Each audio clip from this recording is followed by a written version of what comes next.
Okay, so we left that last episode on a pretty good cliffhanger, right? So our dilemma is this. Characters are treated differently whether they're uppercase or lowercase. And so we were going to go here anyway, so let's just go there right now.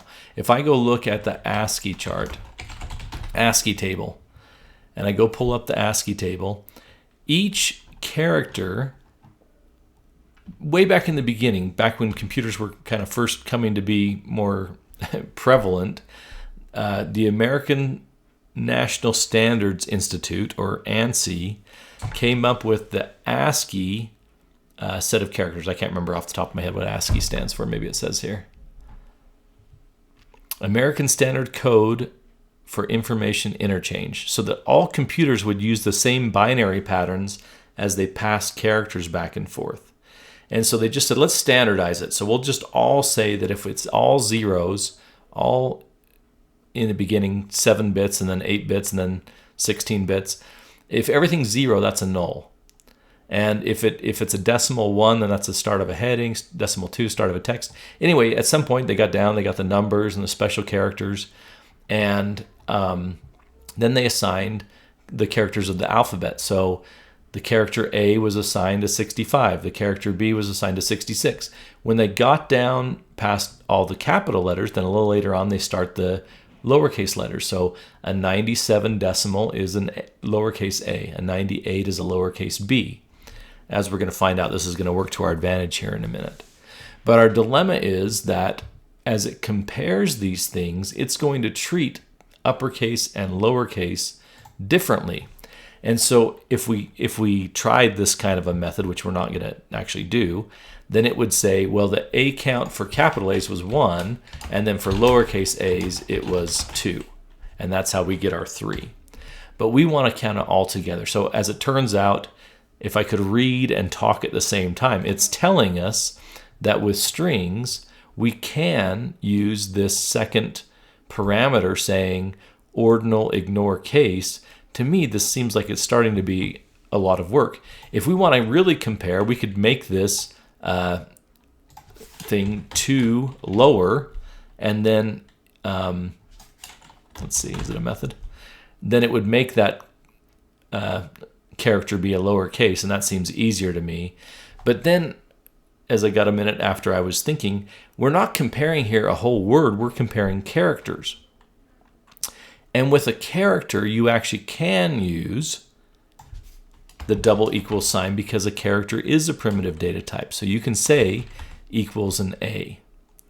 And then we have to take into account that it could be a capital A too.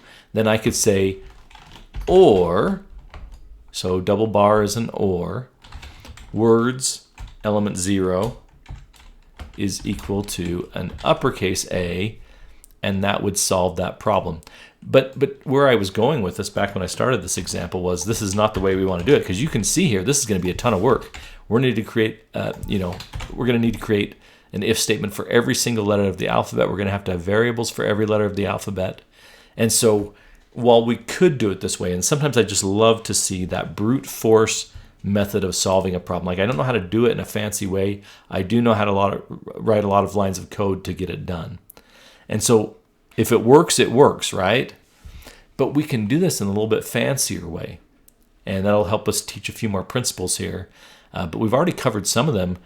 The way that we can compare strings versus comparing primitive types like chars or ints, where we can use the equals sign. Anyway, it's been a good little diversion, I think, a good use of our time. Let's try and do this in a fancier way, thinking about the ASCII chart. And so I'm going to get rid of all this information. Now, as we come through this loop, we've currently got a loop that starts at I and goes for the length of words. And so what I want to do is, as I get an individual character, let's store just that character. And so I'm going to create a char variable that stores one character, and I can just call it C, which is typical in, usually it's C or CH when we're doing this kind of a temporary use of a char. Sometimes we'll call it temp. but a lot of times in C# it's a C. So that's going to be equal to, and it's even trying to fill it out for me. It's trying to help me. The words array brackets I. And what that means is every time we come through the loop, as this changes from a 0, 1, 2, 3, 4, 5, 6, 7, then it's going to take this I and fill that in. 0, 1, 2, 3, 4, 5, 6, one at a time as we come through that loop. I said 7 before. We only want to go to 6, right? That's why it's less than the length of the array. So now I have that individual character, and then I can force it, just like we did it, whatever it is, whether it's a lowercase or an uppercase, I can then take that character and say, let's make that equal to whatever was in there to uppercase. I think it's just 2 upper. We can make it 2 lower too, it doesn't matter. But I can take that character and force it to be to upper. And by the way, it's not a method from the variable C. I did that wrong. Let's try this again. It's part of the char library. So the char library has a bunch of different things we can do to characters. And in this case, I can make it 2 lower or 2 upper. It doesn't matter because I just want it to be one thing so that I can compare it. So I'm going to make it, what do we want to do? Lower or uppers? Let's do lowers. All right, so 2 lower, and that will take and make this method, let's see. Oh, what are we making to a lowercase? Well, it has to be whatever was in there, what we're storing. So we say C equals char 2 lower C. So this is going to take whatever was in C, make it a lowercase character, and then put it in C. And by the way, this is a good little time to point out here that this char library is just like our word tools library. Somebody has written code and they go and, behind the scenes, we could go click on it and see what we can see here. Part of the char library is this 2 lower, which is going to go, in this case, all these things that we'd have to go figure out what they're doing. But there's some code here that's making it lowercase. It takes it, converts it to lowercase, and then stores it right back in C where we just got it from. So it overwrites what was in there with the lowercase version.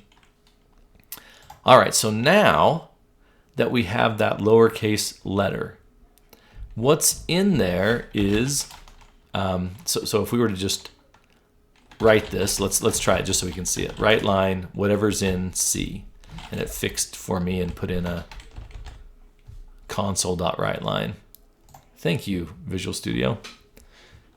If I run this, which will run my little alphabet counter again, then we'll see that it's getting each character 1 line at a time. So if I say testing again, T-E-S-T-I-N-G, it's taking each character 1 at a time, storing it, and then turning it into a lowercase letter and then storing it back in where it was, and then it's doing that for each character 1 line at a time. All right, so now that I have that, I can decide what to do with that character, which, just looking at the clock, I think will work better to pick up in the next video. Spencer, out.